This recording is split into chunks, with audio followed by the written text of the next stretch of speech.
Assalamualaikum warahmatullahi wabarakatuh. Bagaimana kabar anak-anakku semua? Mudah-mudahan dalam keadaan sehat ya. Kalau kemarin kita sudah menyelesaikan pembelajaran tentang rangkaian arus bolak-balik AC. Hari ini kita akan masuk ke materi baru, bab baru, yaitu tentang radiasi gelombang elektromagnetik. Tapi sebelum kita mulai, marilah kita sama-sama berdoa. Berdoa dimulai.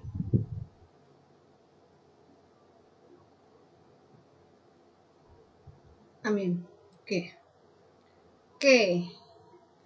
Gelombang elektromagnetik atau radiasi itu pancaran ya.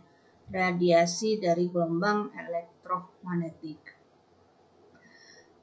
Kalian bisa lihat gambar yang Ibu sajikan di layar PPT Ibu ya.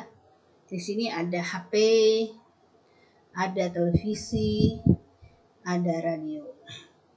Lalu ada pertanyaan, bagaimana alat-alat berikut bekerja? Maksudnya HP bisa kita gunakan untuk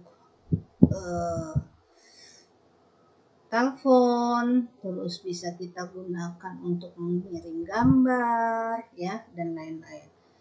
Televisi juga kita bisa nonton, ada suaranya, ada gambarnya. Radio kita bisa berganti-ganti channel untuk menentukan siaran radio yang kita suka ya. Nah, jadi pada HP, pada TV, pada radio ini ada antena. Ini sudah Ibu tulis ini.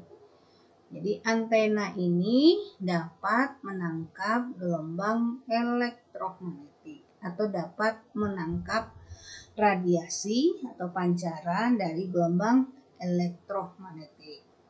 Di mana sinyal yang datang itu akan sampai pada antena dari masing-masing alat tersebut ya. Sinyal yang datang itu akan membawa gelombang suara atau gelombang gambar, di mana nanti suaranya dikeluarkan di HP atau di televisi atau di radio melalui speaker, sedang gambarnya dikeluarkan melalui kamera ya yang ada di peralatan ini. Nah, ini adalah aplikasi dari pemanfaatan radiasi gelombang elektromagnetik. Ya. Nah, baru kita masuk. Apa sih gelombang? Ini bukan salah Ibu ngetiknya. Elektromagnetik. Ya. Apa sih itu gelombang elektromagnetik? Sebelum kita bahas apa itu gelombang elektromagnetik, kita bahas itu dulu. Sebenarnya ini sudah kita pelajari di kelas 11 ya. Gelombang adalah getaran yang merambat ke segala arah ya. Ada macam-macam gelombang. Ada gelombang karena arah rambatannya, berarti gelombang transversal sama gelombang longitudinal. Ada gelombang yang perlu medium, berarti contohnya adalah gelombang mekanik dan gelombang elektromagnetik ya. Di mana gelombang elektromagnetik adalah gelombang yang dalam perambatannya tidak memerlukan medium. Jadi dia termasuk ada jenis gelombang yang ke gelombang karena mediumnya. Jadi tapi tidak perlu medium. Nah, ini ada gambaran dari arah rambat gelombang elektromagnetik. Di mana pada gelombang elektromagnetik arah getarannya tegak lurus dengan arah medan. Arah getaran medan listrik tegak lurus terhadap arah getaran medan magnet. E itu adalah simbol dari medan listrik, B itu adalah simbol dari medan magnet. Jadi tegak lurus antara E dengan B Ya, tegak lurus itu berarti membentuk 90 derajat. Ya. Dan merambat ya, keduanya maksudnya medan listrik dan medan magnet ini merambat ke arah rambatan gelombang, ya. Dan karena dia tegak lurus antara getaran dengan arah rambatannya, maka gelombang elektromagnetik itu merupakan gelombang transversal, ya, yang sudah kalian pelajari 2 minggu yang kemarin ya. Bukan maksudnya bukan 2 minggu yang kemarin, tapi waktu kalian kelas kelas 11 ya. Nah, sifat-sifat gelombang elektromagnetik itu sendiri. 1. Gelombang elektromagnetik dapat merambat dalam ruang tanpa udara atau medium, ya. 2. Merupakan gelombang transversal dengan alasan tadi, antara medan magnet dengan medan medan listrik dengan medan magnet saling tegak lurus, di mana arah getarannya merambat tegak lurus terhadap arah rambatan gelombangnya, ya. Terus tidak memiliki muatan listrik. Kalau tidak memiliki muatan listrik berarti muatan listrik di sini tidak mempengaruhi, ya. Tidak terpengaruh oleh muatan listrik. Nah, itu kata-katanya, tidak terpengaruh oleh muatan listrik. Sehingga gerak lurus dalam medan magnet, maksudnya gelombang elektromagnetnya bergerak lurus dalam medan magnet maupun medan listrik, ya. Lihat di sini gambar. Jadi medan magnetnya bergerak lurus, medan listriknya bergerak lurus, medan magnetnya juga bergerak lurus, ya. Lanjut. Dapat mengalami refleksi, pemantulan, pembiasan, refraksi, perpaduan, interferensi, pelenturan, difraksi, pengkutupan, polarisasi. Lalu yang kelima, perubahan medan listrik dan medan magnet terjadi secara bersamaan sehingga medan listrik dan medan magnet sepase dan berbanding lurus. Bisa kita lihat dari gambar. Nih perubahannya. Sepase. Jadi sepase dan berbanding lurus. Ketika ini ke atas, maka perubahan dari grafik sinusoidalnya pada fase yang berikutnya akan ke bawah, ya. Ketika ini misalnya ke arah kita medan magnetnya, ya, yang di sini medan magnetnya akan menjauhi kita, berubah terus sesuai dengan grafik sinusoidalnya, ya. Oke. Yang keenam, energinya bergantung pada besarnya frekuensi. Hal ini didasarkan pada persamaan Planck. E sama dengan H kali F sama dengan H kali C per lambda.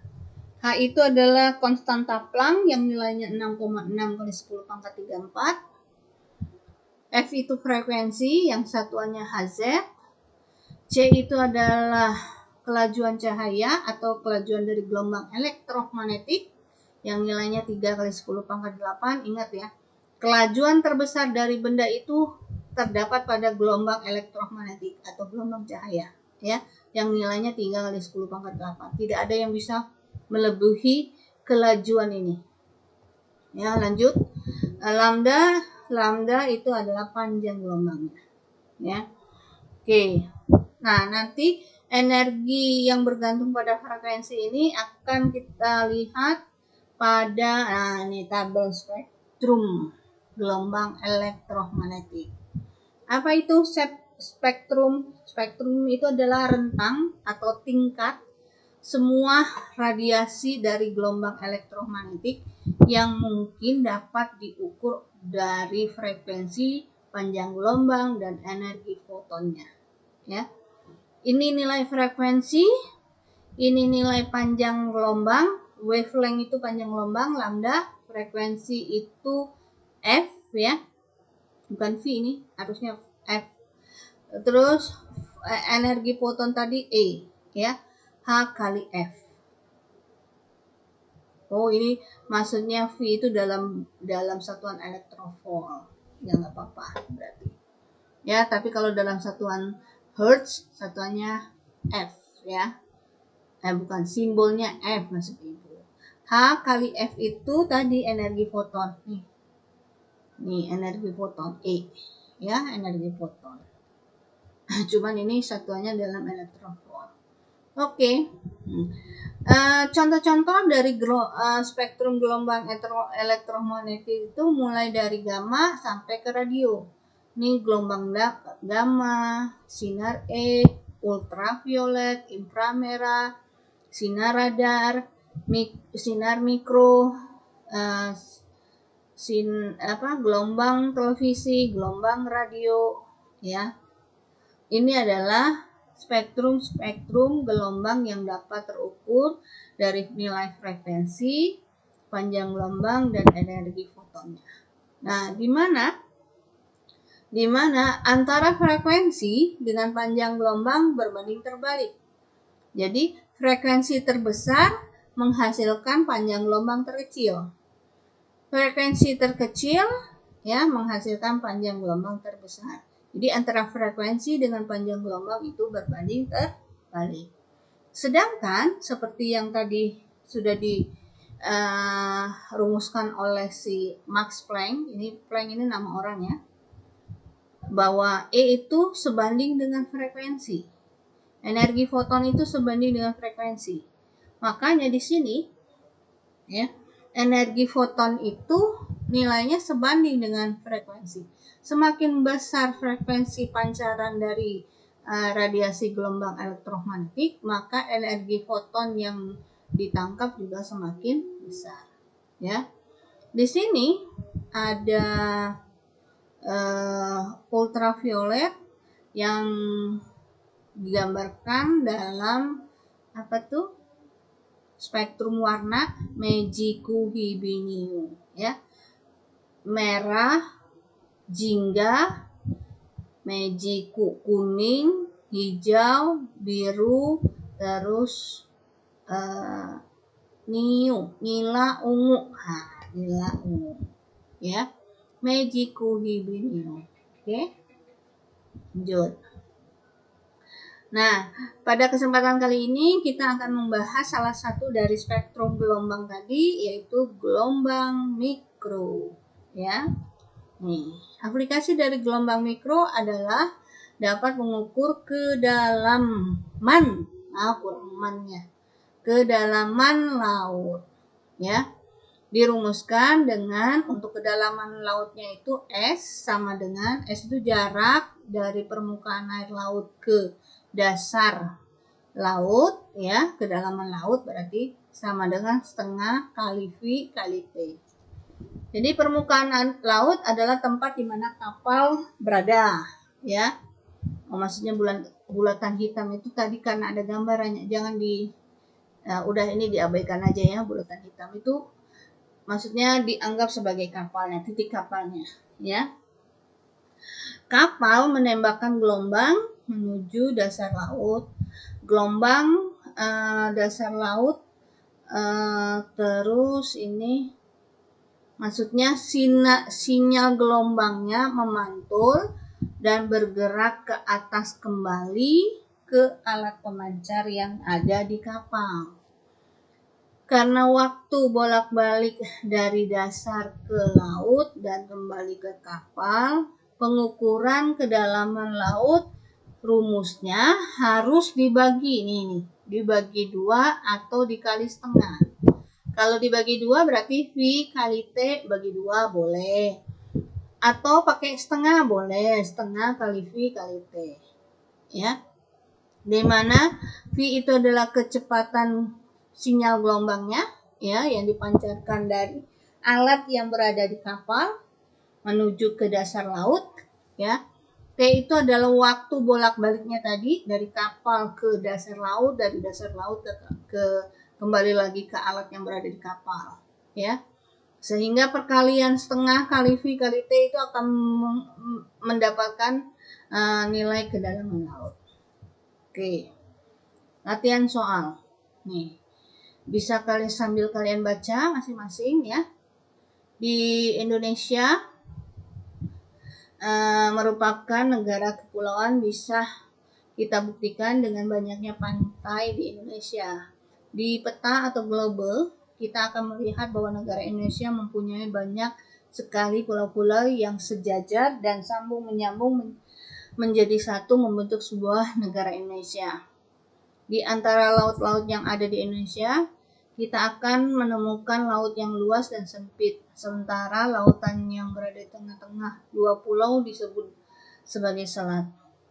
Selain laut yang luas dan sempit, laut di Indonesia juga ada yang dalam, sangat dalam dan tidak terlalu dalam.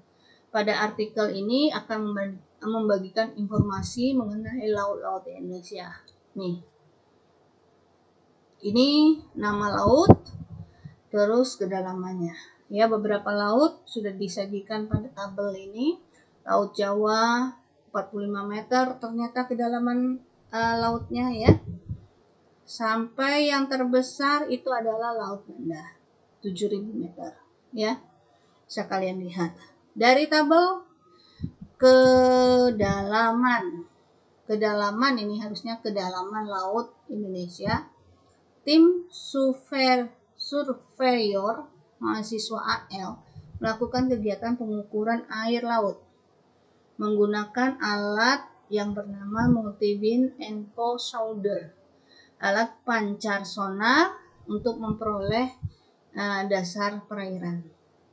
Maksudnya dasar lautnya ya. Alat ini akan mendeteksi kedalaman laut berdasarkan gelombang suara yang ditembaki melalui alat yang ada di kapal. Alatnya itu adalah alat yang ini, multi-beam tadi ya. Jika kecepatan gelombang alat multi-beam yang ditembakkan 400 meter per sekon dan gelombang ke dasar laut Jawa dan diterima kembali dalam waktu 0,23 detik, maka kedalaman laut Jawa adalah jadi V-nya nilainya 400 meter per sekon, T-nya nilainya 0,23 detik. Yang ditanya S, kedalaman laut Jawa. Oke. Jawab. Diketahui V-nya 400, T-nya 0,2. Pakai rumus tadi, S sama dengan setengah kali V kali T, setengah kali 200 kali 0,23, hasilnya 46 meter ya. Jadi kedalaman laut Jawa dengan menggunakan alat multi-beam ini, multi-beam echo sounder, ternyata kedalaman laut Jawa itu 46 meter. Oke. Demikian pelajaran hari ini. Ini adalah latihan soal. Yang pertama sebutkan sifat-sifat gelombang EM itu gelombang elektromagnetik ya. EM. Ada 6 soal. Silakan kalian jawab. Kirim jawabannya di CR Fisika ya. Aduh.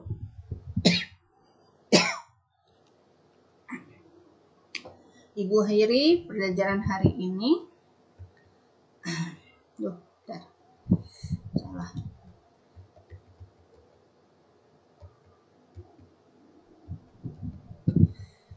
Ya, Ibu akhiri pelajaran hari ini.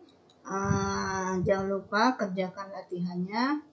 Assalamualaikum warahmatullahi wabarakatuh.